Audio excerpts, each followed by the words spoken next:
এই পৃথিবীর মধ্যে বরিশালের চাইতে সুন্দর কোনো জায়গা নাই। Barishal is the most dangerous না, মানে বিউটিফুল। হ্যাঁ স্বাস্থ্য ভাইরা কেমন আছো? তোমরা বুকে আসো, তোমাকে একটু বুকে লইয়ে কলজটা ঠান্ডা করিয়া। ওকে তোর আমি চাই রইস কয় এবারে কিল্লেক কথা কই না কও না। তুমি মেয়ে আমাকে দাওয়াত দিয়ে আইন না, তুমি অপমান করছো মেয়ের লিগে, তোমার কথা কইতেছি না। তো করে কি অপমান করছি? এবারে কি অপমান করছো বোঝো না? বাস স্ট্যান্ড আইয়া নামছি, তোর কোনো খবর আছে? তুই কোন লোক পাঠাইছো, কোন গাড়ি পাঠাইছো, প্লেন পাঠাইছো? হেইবে তো এন পর্যন্ত কোন রিসিভ করতে লোক গেছে? তুই গপ্প মারো, তুই চেয়ারম্যানের লোক। চেয়ারম্যানের যদি লোক হইতো 5-10 হাজার লোক আমাকে রিসিভ করতে আইবে না? কোনো খবর আছে করো? এবারে একটু শ্বাস নে, নাইলে দোমাটকে মরিয়ে যাবি। তোরা যে আমার কথাগুলো কইছো, তোরা আমার ব্যস্ততা সম্পর্কে তোরা বোঝো? এই এলাকায় কি রাজনীতিটা চলে, এই এলাকার পুরো রাজনীতিটা আমার হাতে ক্যাপচার করতে হয়। চেয়ারম্যানের উপরে প্রতিনিয়ত খুনের হুমকি যায়, মার্ডারের হুমকি যায়, এগুলো আমার ম্যানেজ করা লাগে, তাকে রক্ষা করা লাগে। সবকিছু ম্যানেজ করলেই তো আমার একদিকে মুভ করা লাগে। আমি না থাকলে চেয়ারম্যান এতদিনে আর কয়বারে দুর্ভাবন হইতে জানো? কি চাচ্ছো ভাই? তোকে একটা জিনিস বুঝতে হবে, তোকে কি জায়গায় এমনি আনছি, তোকে গুরুত্বপূর্ণ কাজের জন্য আনছি। চেয়ারম্যানে সে এখন জীবন মরণের সন্ধিক্ষণে আছে, স্যার যে কোনো মুহূর্তে শত্রুপক্ষ হালাই দেবে। এই টেনশনে চেয়ারম্যানের কি অবস্থা জানো? আমি কি একটা দুইটা মানুষ লই খেলাই, আমি লক্ষ লক্ষ মানুষ লই খেলাই। আমার উপরে নির্ভর করে এই এলাকায় কি ভবিষ্যৎ হইবে বা অতীত হইবে বা বর্তমান হইবে। আমার সবসময় টেনশনে থাকতে হয়। আমি চেয়ারম্যানরে বলছি, এইভাবে যদি চলতে থাকে আপনার তো নিরাপত্তা আমি দিতে পারবো না। পক্ষান্তরে চেয়ারম্যান উঠে বলে, বাবু সাহেব আপনি আমার জীবনের নিরাপত্তা দেন। আমি উঠতে বললাম, আফা আমি আপনার নিরাপত্তা কিভাবে দেব? আপনার আশেপাশে সব তো শিয়াল শকুনের দল, আমার এলাকায় যে লোকান্ত হইবে, আমার স্বাস্থ্যবাহীরা সুঠুম দেহের অধিকারী, তাদেরকে কি আনবো? সে উঠতে বলে, একথা কি আপনাকে বলতে হয়? আপনি আমার সর্বোচ্চ নিরাপত্তার ব্যবস্থা করেন, এই আমি তো করে আনছি। তোরা এনে আইছো, তোরা আমার কথায় চলবি, আমার কথায় খাবি, আমি যেরকম এইটা হরবি, আমি যেরকম না তোরা এটা হরবি না। এই আমার কথা চলাফেরার মধ্যে দিয়েই তো কিছু ইনকাম হইবে। এইটা লই তোরা দেশে যাবি, গুরুগার লই শেষ বসে ভালো খাবি। শুনে বরিশাল যাম, বাড়ি যাম। আপনার খারা তোরা আবার বরিশাল যাবি কি লিখে? এবারে তুই আমার বয়সে ছোটইও, তুই আমার তুই তৈরি করে কইতেছো, অপমান করতো, আমি কিন্তু কিছু মনে করতেছি না। কিন্তু তুই যে তোর মামু ওরে আন না, তোর আন্ডারে হুকুম দিবি, এই যে মানবো কিন্তু হইবে না। এবারে হ্যাঁ আইসি রাজনীতি করবো, খামু লমু ঘুরমু, যদি লাগে কবি 10-20টা মার্ডার করবো, তোর হুকুম মতো যদি চলা লাগে, তোর আন্ডারে যদি চলা লাগে, হ্যাঁ তো হইবে না, সে তো আমার মরণ পালো। বেড়া আমি একটা পজিশন পাই যে তোরে দায়িত্বে খবর দিয়ে আনছি, তোরা আমার লগে থাকবি, আর তোরা আইয়েই আমার উল্টো শুরু করে দিতেছ। যা তোরা দোনোটাই বরিশাল চালিয়ে যা, তোকে লাগবে না। যে জায়গায় নিজের ভাইগো কাছে পাবো না, পাশে পাবো না, যারা হিসেব করে কড়াই গন্ডায়, তাকে লাগবে না। টাকা থাকলে কাউর অভাব নাই, বাইরের মানুষ দিয়ে কাম করবো, তারপর আপন মানুষের দরকার নাই। একটা কথা মনে রাখিস, আমি বাবু এই এলাকা একদিন চেয়ারম্যান হবো। আমি থাকবো অনলি অন ক্ষমতার মালিক। তখন তোরা দূরে বইয়ে দেখবি, আফসোস করবি, কিন্তু ধারে আইতে পারবি না। আচ্ছা ঠিক আছে স্বাস্থ্য ভাই, তুই চেয়ারম্যান এমপি মিনিস্টার যে লাগে তুই সব মানি, কিন্তু তোর আন্ডারে আমার কাম করতে কইস না। তুই যে এলাকায় চুরি মারা করে বেড়াইছো, আমাকে লাগে সে ভাবলিস না, কিন্তু এই এলাকায় মানুষ জানে না, সবাই কই দেবো। তুই কি মনে করো এই এলাকায় আমি বইয়ে রয়েছি? কি তা কি এলাকায় আমার মনে করো 4-5টা টিম আছে, তারা রাত্রে টহল দেয়। আমি নিজেও মাঝে মধ্যে ফিজিক্যালি বাই যাই। তবে বর্তমানে এখন আমি রাজনীতিবিদ। তবে তোমরা যদি ও কামের সাথেও যুক্ত হইতে চাও, তবে সে অপশনও আছে, একলগে করা যায়। স্বাস্থ্য ভাই এইখানে খাড়াই কি তোমার সাথে কথা বলবো? চেয়ারম্যানের বাড়ি আমাকে নিয়ে যাবা না তুমি? না লইয়ে তো তোমাকে যামই, লইয়ে যাওয়ার আগে তোমাকে ছোট্ট তালিম দিয়ে রাখি। তোমরা যে লঞ্চে আইসো 300 টাকা ড্যাগে, এই কথাগুলো যেন চেয়ারম্যান না জানে। তো আমি যাইয়ে কমু যে চেয়ারম্যান সাহেব এরা দুইজন একটা মাইক্রোবাস লইয়া আইসে, 10,000 টাকা ভাড়া লাগছে, ওই টাকা 10,000 না তিনজনে ভাগাভাগি করে খেয়ে গেলাম শেষ। মিথ্যে কথা তো করতে পারবো না। আইসি লঞ্চের ডেকে 300-600 টাকা খরচ হয়েছে দুই চাস্তো ভাই, তা কি লেগে আমরা সেখানে 10,000 টাকা বলতে যাবো? কেতা তুই কি এই এলাকা কি তাবলিক করতে আইসো? তুই কি ভালো কামে আইসো? তুই আইসো খারাপ কামে। তুই এখন যদি এই কামে আইয়ে তুই যদি আমলাকেই দেওয়ার কথা কহ, এটা হইবি? এবার ওইসে তোর ওই সমস্ত কেসা খাইনি বন্ধ, সব বোঝ হয়ে গেছে না। আড়ো পেড়েলা যে কি দে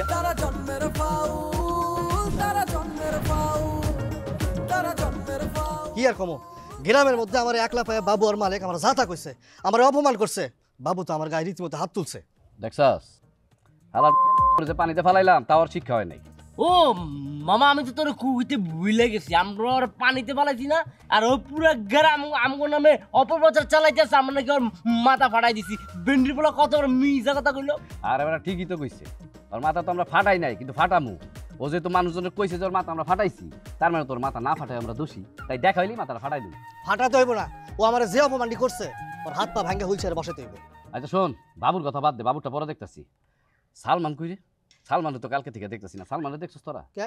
গতকাল রাত্রে তো মজদুর দোকানের আশেপাশে সালমান ঘোরাফেরা করছে। কফকি কি রে মজনুলের আমার দেহ কিছু কইলো না কেন? এর জন্য তো কই মজনু কালকে আমার দিকে পালাইলো কেন? ওই চল তাহলে যে মজনুরে গাড়াই দিই। আরে না না, মজদুরি কিছু পাওয়া যাইব না। আর শোন, তোর আজকে একটা কথা কই, সাধারণ মানুষের কোনো সময় শত্রু বানাবি না। আর মজনু হইলো একটা চায়ের দোকানদার, ওর মতন মশামাছি মেয়েরা কোনো লাভ আছে? যদি মারতেই হয় সালমানরে মারবো, কারণ আতিবাদী দলের সাথে খেলে কোনো লাভ নাই। খেলতে হইব বাংলাদেশ বনাম অস্ট্রেলিয়া, কি বুঝছস? বুঝছি। তাহলে তুই যখন কইতেছস যে আধিপতি টিমের লয় খেলবি না, তাহলে আমরা যা চেয়ারম্যানের যা পিটান শুরু করি। চেয়ারম্যান তো আমাকে গ্রামের মধ্যে সবচেয়ে বড় টিম। তুই তো একটা বলত, হ্যাঁ? চেয়ারম্যান হলো সরকারি লোক, তারা যদি আমরা মারি আমরা টিকতে পারবো? তাছাড়া হ্যাঁ হলো একটা প্রমিলা চেয়ারম্যান, প্রমিলার গায়ে হাত দিলে নগদে কিন্তু নারী নির্যাতন, বুঝো ঠেলা। না মাসুদ জামনে কইলো যে যাত্রার লয় খেলবো না, এই জন্যই তো আমি কইতেছি যে চেয়ারম্যান আমাকে গ্রামের মধ্যে সবচাইতে শক্তিশালী প্রতিপক্ষ টিম। এটা যদি গাড়াইতে পারি তাহলে আমাকে টিম উপরে উঠে গেল। আর গাধা, আমি কি কই এটা শোন, চেয়ারম্যানের সাথে খেলতে হইলে চেয়ারম্যানের মারতে হইব না, চেয়ারম্যানের যে হাতগুলো আছে না এগুলো শেষ করে দিবি। কি কাজ? না ওইটা কথা ঠিক ঠিক কইছো। হ্যাঁ ঠিক কইছে। আব্বা, আপনি তো কোনোদিনই আমার ভালো মানুষ মনে করলেন না, অথচ আজকে দেখেন সব কিছু পানির মতো ক্লিয়ার। আমি জানতাম আব্বা একদিন আপনি আপনার ভুল বুঝতে পারবেন। ব্যাক কলের ঘরের ব্যাক কল সবার সামনে তখন তুই স্বীকার দিলি কেন? তুই কলি না কেন লেগে তুই চুরি করস নাই? তাইলে তো আর সবার সামনে এই অপমানটা হইতে হয় না। না আব্বা, আমি আপনারে বলছি, আমি আপনারে বুঝাই বলছি, আপনি তখন আমার কথা বিশ্বাস করেন নাই। নিজের বউ বড় মজলিসে বলছে স্বামী চোর, নিজের বউ যেখানে বিশ্বাস করে না সেখানে শ্বশুর তো অনেক দূরের ব্যাপার। মা চেয়ারম্যান কামটা ঠিক করে নাই। হ্যাঁ রে, আমি উপযুক্ত শাস্তি দিয়া। আব্বা, সেই সুযোগ আপনি কোনোদিনই পাবেন না, কারণ আপনার মনে কোনো জোর নাই। মনের জোর থাকলে উপযুক্ত শাস্তি সবসময় দেওয়া যায় না, বুঝছ? এটার লেগে ক্ষমতা লাগে। ক্ষমতা হন আমার হাতে নাই, এর হাতে। আগে ক্ষমতাটা ফিরা পাই, তারপরে শাস্তি দিয়া আমি হিসাবটা ফিরা নিয়া। এইসব বাকির হিসাব করেন না আব্বা, বাকির নাম ফাঁকি। আপনার হাতে কোনোদিন ক্ষমতা আসবে না আব্বা, আপনার হাতে ক্ষমতাও আসবে না, আর আপনি কোনোদিন ওই মায়া চেয়ারম্যানের শাস্তিও দিতে পারবেন না। এটা আপনার পক্ষে সম্ভব না আব্বা।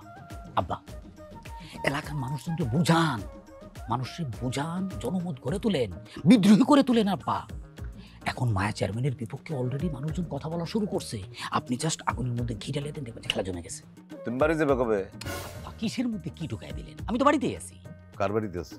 আপনার বাড়িতে। আরে তোমার বাড়িতে যাইবা কবে? তোমার বাপ মায় তোমার লেগে কাম দেয় ডেলি ডেলি। আব্বা, আমি যদি আপনাকে যুদ্ধের ময়দানে রাইখে আমি যদি চলে যাই, তাহলে আপনি একা একা যুদ্ধ করতে পারবেন? আমি তো আপনার সহযোদ্ধা। তুমি সহযোদ্ধা আমার লগে থাকলে এই যুদ্ধে আমি সবার আগে আরো। কোনো কাম তো তুমি ঠিক মতন করতে পারো না। সব কামের মধ্যে নাকটা ঢুকাও একটা বেজার লাগাও, সবকিছু নষ্ট করে দাও। আফসোস আব্বা, আফসোস, যার জন্য আমি জীবন দিতে চাই আর সেই কিনা আমার জীবন কাড়ে নিতে চাই। আব্বা, বুঝলেন না, একদিন কিন্তু ঠিকই বুঝবেন। শোনেন আব্বা, আপনার দরজা আমার জন্য আপনি বন্ধ করে দিল, আমার দরজায় কচির দরজা কিন্তু আপনার জন্য সবসময় খোলা। যে সময় আপনার প্রয়োজন মনে করবেন, চাষ দরজা দিয়া টক করে ঢুকে যাবেন। আব্বা, আসি, আসসালামু আলাইকুম। গুলামের ফুতের কথা শুনলে মনে হয় জুতাটা করলে মাথার মধ্যে দুটো বাড়ি মারি। গুলামের ঘরের গুলাম থাকস তুই আমার বাড়িতে, আবার আমার লেগে তুই দরজা খুলে রাখবি। শয়তানের ঘর, শয়তান। খেলা দেহ নাই এই এলাকায় আমার আধিপত্য। চেয়ারম্যানে আমার হইলে মানে হইলে স্বামীর মতো, বুঝছো না? এমনি সেনও করে আমারে। কথা আসতে কও, কথা যা শিখেই দিছি, আর বাইরে কোনো কথা কবা না। লাল দাগে পাড়া দেবা না মোটেও। তোর যদি আমারে কথা শিখেই দেওয়া লাগে, হলে বাদ দিবি তুই। আমার লগে লগে সালাম, দেরি হয় না জানো। এত শিখেন লাগে বেশি চালাক করে। আপা, আসসালামু আলাইকুম। ওয়ালাইকুম আসসালাম। ওই যে বলছিলাম না যে বরিশাল যে আমার দুগ্গ স্বাস্থ্য ভাই আইবে, ওই হেরা হইলে আইছে। আসসালামু আলাইকুম। ওর নাম সালাম আমি দিছি। ওর নাম হইলে সুজন আর ওর নাম হইলে সুমন। ওয়ালাইকুম আসসালাম। তো তোমাদের আসতে কোনো সমস্যা হয় নাই তো? না না, কি কোনো সমস্যা হয় না। এই মূলত আমরা প্রাইভেট কার লই চলে এসেছি, চাইলাম যে একটা ইলম ওই যে কি কয়টার মাইক্রো, তাই পরে আবার রাস্তাঘাট অবস্থা ভালো না, ভাড়া চাই বেশ 15,000, এবার প্রাইভেট কার লইছি, আবার 2,000 টাকা বাড়তি দেওয়া লাগছে। সমস্যা নেই, ভালো না তো এই গ্রামের মধ্যে, আবার এই জন্য 2,000 টাকা বকশিশ দেওয়া লাগে। এমনি ঠিক আছে। প্রাইভেট কার মানে? বাবু তো বললো লঞ্চে আসতেছো তোমরা। বাবু ছোট মানুষ, ও কি বোঝে? আমরা তো হারা দিন প্রাইভেট কার লই চলি, লঞ্চের দিন আছে, মূলত মাইক্রো লই চললাম। হ্যাঁ লই না, বিমানে চলাফেরা যদি আমাদের বেশি, এদিকে বিমান তো আসে না, এই জন্য নিয়েছি না। আচ্ছা ঠিক আছে, অনেক কষ্ট হয়েছে তো। বাবু ওদেরকে ঘর বাড়ি দেখা দাও, রেস্ট টেস্ট নিক, আর ওই বাবুর সাথে সাথে তোমরা থাকবা, আর ওই বাবু যা যা বলে সে অনুযায়ী কাজ করো। আপনি এখন এটা কেমন ধরনের কথা বললেন আপনি? বাবুর কথা মতো যদি চলা লাগে, কাজ করা লাগে, তাহলে আপনি আছেন কির জন্য? মানে হইলো যে আপনি হইলো যে এখানকার চেয়ারম্যান, আমরা আসছি কেন? আমরা আসছি আপনার আন্ডারে কাজ করব। এখন আপনি যদি আমাদেরকে বলেন যে বাবুর মতো একটা ছেলের কথা আমাদের চলা লাগবে, তাহলে কেমন হইলো বিষয়টা? মানে সমস্যাটা কোথায় এটা আমি অবশ্য বুঝতে পারতেছি না। বাবু তো আমার লোক, আবার একই সাথে তোমাদের চাচাতো ভাই, তো ওর কথা মতো কাজ করলে সমস্যাটা কোথায়? সমস্যা হওয়া সে জায়গায় না, বিষয়টা হচ্ছে আপনি তো আমার সম্পর্কে জানেন না। আমি যখন বরিশালে রাজনীতি করছি, আমার নামে যখন মাঠঘাট কাঁপে, তখন তো বাবু আসলে হাফ প্যান্ট পেন্টে ঘরে, ও কি বুঝবে? এখন যদি ওর কথা মতো আমার আপনার এলাকায় চলা লাগে, তাহলে সেখানে আমি রাজনৈতিকভাবে একটু প্রতিবন্ধ মানে যদি থাকে না একবারে ওই সে বেটা তোকে আর পচা গপ্প মারা লাগবে না, যা মারছ ওই পর্যন্ত থাম দিয়ে হল। চাপা মারতে মারতে তো আমি আমেরিকার প্রেসিডেন্ট পর্যন্ত তোরা ঠেকবি যাইয়া। তোকে দরকার নাই, আগে 500 1000 টাকা দিয়ে দেন, 9টার মধ্যে লঞ্চ ছাড়বে, দৌড়ের উপরে থাক। না না, ওটা দরকার নাই, থাকুক, ওরা আসছে থাকুক, ভালো লাগছে ওদেরকে আমার। তুমি করো, যেটা বলছো সেটা করো, ওদেরকে থাকার জায়গা দেখা দাও আর খাবার দাবারের ব্যবস্থা করো, ঠিক আছে? আলাদা ঘর দিও। হ্যাঁ জি জি, ধন্যবাদ। এসি হইলে ভালো হয়। না ওই গ্রাম তো, বাইরের বাতাস ভালো আছে। ধন্যবাদ চেয়ারম্যান। আসসালামু আলাইকুম। জি, যোগ্য মানুষই যোগ্য মানুষ চেনে না, যোগ্য মানুষ ছেলে না, আর হগুনের রাজধানী কমবে। এবারটা তোরা এইরকম নেমুখ করলে কামটা কেমনে হলি? তো করে কইলাম তোরা দুইটা ভাই দেশ দিয়ে চলে যাবি, জায়গায় আমার শক্তি সঞ্চয় করা লাগবে। এখন তোরা দুই ভাই ঠিকই আইছো, আর মোর লগে যে একটা বর্রাবাস লই আইছো, এটা তো আর মুই বুঝতে পারি নাই। আচ্ছা আমি একটা জিনিস বুঝলাম, তোর বর্রাবাস লইয়ের কি আছে? চেয়ারম্যানের সামনে যদি আমরা আধিপত্য না দেখাই, আমরা যে বিলাসবহুল গাড়িতে চলিফেরা করি, এইটা যদি না বুঝাই, খালি যেটা বড় বড় সিনিয়র বা একটা আধিপত্য তুই যেটা দেখাইতেছ, যদি আমরা না দেখাই, তাহলে আর ছোট হয়ে যাই না। কি কথা কবা? হ্যাঁ ঠিকই তো বলছে। অলরেডি কিন্তু সে বললে ফেলাই যে আমাদের সে পছন্দ করছে, ভালো লাগছে। না হ্যাঁ, তোমাকে পছন্দ করছেন, বিয়ের প্রস্তাব দিলে বুঝলে। খাও কথা কইতে দিবে না, তুমি বেশি কথা কও। এখন আমাদের এই থাকা খাওয়ার ব্যবস্থা কোথায় নিয়ে চলো? আপাতত তোমরা গরু ঘরে যাই থাও। খাবো চেয়ারম্যানের বলাই কমু। আপা আমাদের চল, আমরা খাই। বৌমা মোবাইলটা রাখো, আমি ডাকতাছি। ও বৌমা, আমার লগে চলো, রানতে হইব। এরকম দুঃখ শোক পালন করে লাভ নাই। আমি আজকে কোনো কাম করতে পারবো না আম্মা, আমার মনটা খারাপ। তা আমিও এখন একটা কাম করুম, জামালরে ফোন দিমু, দিয়া কমু তোর বউ কোনো কাম করতে পারবো না, এটা তালাক দিয়ে আর একটা বিয়ে কর। ফেল ফেল করে তাকায় আছো কেন? কি করবা? কাম করবা না সংসার করবা? আমার আম্মা যাইতে পারে নাই, 2 দিন হইছে, আপনি আমার লগে এমন ব্যবহার করা শুরু করে দিছেন আম্মা। ব্যবহারে তো কিছু এখনো দেয়া হই নাই, তোমার সাথে মধুর ব্যবহার করতাছি, ব্যবহার সামনে আরো দেখবা। আচ্ছা তোমার কি মনে হয় আমি এমনি এমনি জামালরে পয়দা দিছি, পালছি, পুষছি, বড় করছি, লেখাপড়া শিখাইছি, বিদেশ পাঠাইছি, বিয়া করাইছি এমনি এমনি? তুমি এই বাড়িতে যতদিন আসো আর আমি যতদিন বাইসে আছি, আমার সেবা যত্ন করে চলবা, বুঝতে পারছো? উঠো উঠো, যাও রান্নাঘরে যাও। কি কি করবা বুঝলাম না তো। কাজ করবো আম্মা। তো যাও, রান্নাঘরে সবজি আছে, এটি কাটো, কাইটা দো, আর চাইল দিয়ে চুলাত দাও। সব আম্মা আমি একলা এত কাম কেমনে করবো? যেমনে এত বছর আমি কইরা আইছি এমনেই করবা। আমি বা আমার 2 মেয়ে কেউ তোমারে কোনো সাহায্য করতে পারবো না, বুঝতে পারছো? যাও। যাইতেছি। চিন্তা করে দেখছো কলো, হ্যাঁ মায়া চেয়ারম্যান কিরকম বদ একটা মহিলা, কি আকামটা সে করলো। আজকে সে আমার সাথে করছে, মাসুদের সাথে করছে, কালকে তোমার সাথে করবে, মজনুর সাথে করবে। অলরেডি তো করছে, আমার দোকান ভাঙছে না। কও কি? কবে? হায় হায় কাকা, আমার দোকান ভেঙে পথের ফকির বানাই দিয়েছে, আর আপনি কইতেছেন কবে? আপনি তো কোনো খবরই রাখেন না। এই তার জন্য তো তুই চেয়ারম্যানের কাছে গেছিল, সে তো তোকে টাকাও দিয়েছে। কত টাকা দিয়েছে সেটি ক। অসম্ভব, চেয়ারম্যান আমার কোনো টাকা দেয় নাই। এই আমি কল সব জানি, মিথ্যে কথা কইতে কল। এই চোখ ছুঁয়ে কছি কাকা, আমি চেয়ারম্যানের কাছে গেছি, কথা সত্য। আমি তার কাছে নালিশ করার জন্য গেছিলাম। সে আমার সুযোগ বুঝে কইছে যে তুই আমার দলে চলে, তোর দোকানপাতি যা ভাঙা হয়েছে সব আমি দিয়ে দেবো। কিন্তু আমিও তার চোখের দিকে তাকা কয়ে আইছি যে আমি আপনার দলে যোগ দিতে পারবো না। কিসের জন্যই পারবো না? এর আগের বার আদম আলী কাকার ভোট দিছি, ভোট আমি এবারও তার দেবো। আদম আলী চাচা যতদিন না মরে ভোট আমি তাকে দিয়ে যাব। এর জন্য যদি আমার দোকান ভাঙে, আমারও ভাঙি ফেলা দেয়, মানে মারি ফেলা দেয়, আমি এই ভোট আমি তারই দেবো, আপনার দিতে পারবো না। আলহামদুলিল্লাহ। আরে মজনু, তোদের মতন মানুষরা এখনো আছে দেখেই তো আমার বারবার রাজনীতিতে চলে আসতে ইচ্ছা করে। আচ্ছা, তোর এই দোকান মেরামত করতে কত টাকা খরচা হয়েছে? আর কোয়েন না কাকা, 3000 টাকা ক্যাশ চলে গেছে অলরেডি। আরো কিছু ভাঙাচোরা করছে তো, সারতে সময় লাগতেছে আর কি, আরো লাগবে না মনে হচ্ছে। আচ্ছা আচ্ছা আচ্ছা, ঠিক আছে, আমি তোরে আপাতত এই যেটা বলে যে খরচটা হয়েছে 3000 টাকা দিয়ে দিতেছি, বুঝছস? তারপরে যেটা খরচা পাতি হয় তুই আমার কাছ থেকে নিয়ে নিস। এই আসুন, তোর এই দোকান মেরামতের টাকাটা যে আমি দিছি, এটা গ্রামের সবাই বলবি। আর চেয়ারম্যান যে কি ষড়যন্ত্র করে তোর দোকানটা ভাঙচুর করছে, আমাদের যেটা বললি সেটাও মানুষকে বলবি। শুধু মানুষে বলবি এই কথাই না, আরো বলবি যে আগামী নির্বাচনে তালুকদারকে সবাইরে ভোট দিতে হবে, ঠিক আছে? অবশ্যই ঠিক আছে, আমি তো তালুকদার চাচার লোকই, তাই না তালুকদার চাচা? অবশ্যই কমন। আচ্ছা ঠিক আছে, তাহলে এই যে কাপ নে বুঝতো, চলো গেলাম। হ্যাঁ কাকা, হ্যাঁ ওই স্যার বিলটা দিলেন না? আরে তুই তো খুব লোভী রে। এই গুনি 3000 টাকা দিলে তারপরে তুই আরো এই দুটি চার দাম সেটাও চাচ্ছিস? আরে এই টাকার সাথে চার দামের কি সম্পর্ক? এই টাকা তো কাকা আমার যে দোকান ভাঙার প্রচারণের জন্য, চা বেশি তো আমি ব্যবসা করতেছি, তাই না চাচা? এই ব্যবসার সাথে প্রচারণের কি সম্পর্ক? তাই তো না, তুই ঠিকই বলছিস। টাকাটা চায়েরটা হচ্ছে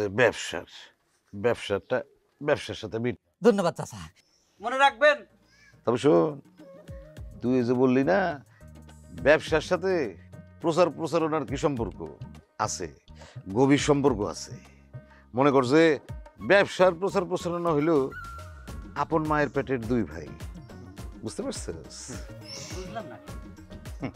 তুই বুঝবি না, যার বোঝার সে ঠিকই বুঝবে। চলো।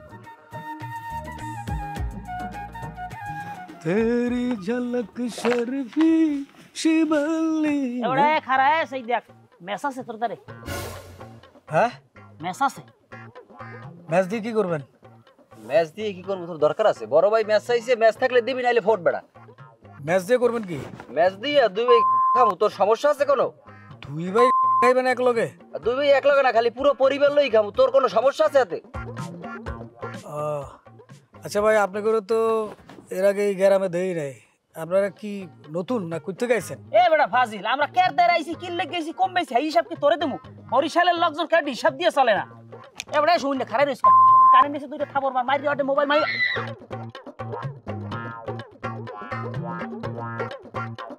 ভাই ওটা কি অরিজিনাল না খেলনা পিস্তল? ওর কপাল বরাবর একটা গুলি করে দিই, তখন বুঝবি এটা অরিজিনাল না ডুপ্লিকেট। হইছে বুঝি ভাই, ওটা অরিজিনালি থাক ভাই। আমরা খবরদার, এক পাও লড়বি না, পা বরাবর গুলি করে দেবো। ব্রেক দিছি ভাই, আমার পাও দুগ্গ ধরছে, গুলি মুলি মারিয়ে না ভাই। তোরা কার কাছে আইছস? কার কাছে আইছস? আশা করে ক। এই তোকে পরিচয় কি?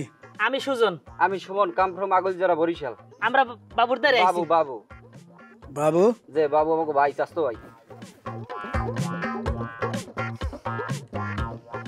বস, ওরা কি আপনার লগে কোনো প্রকার বেদবি করছে? চুপ থাকবেন না, আমাকে বলেন। এরা নাকি তোর কাছে আসছে? এরা কারা? ওরা আমার চাচাতো ভাই আসলে, বর্তমানে ওগো টেন্ডার বাতিল করিয়ে দিছি। আপনি গুলি করলে করতে পারেন, ওগো লাশ গুম করার দায়িত্ব আমার। এবারে বাবু, তুই আমাকে এই বরিশাল আনাইলি, আনাই ইয়ান আবার হ্যাঁ ভাইরে কও গুলি করতে, এটা কোন বিবেক দিয়ে কইতেছো? এখন খুব বিবেক মারাও না। কোথায় ছিল তোমার বিবেক? চেয়ারম্যানের সামনে খারাইয়া দিছো না, আমার বেয়াজ্জতি করছলা। প্রিয় অভিভাবক, গুলি করিয়ে দেন।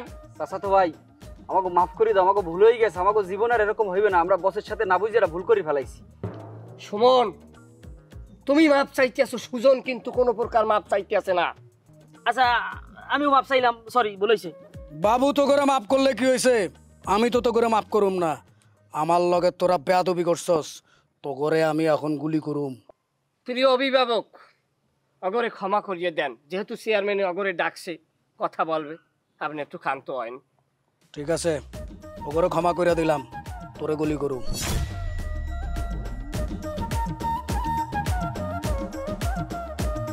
ভাল লাগে না সুখ এখানে, ভাল লাগে না শান্তি, জট পাকাইয়া চলে সবাই, হয় না তবু ক্লান্তি। হিংসা বিদ্বেষ অহংকারী, হিংসা বিদ্বেষ বেশ অহংকারী কথাই বাজায় কাউ তারা জন্মের ফাউল তারা জন্মের ফাউল তারা জন্মের ফাউল তারা জন্মের ফাউল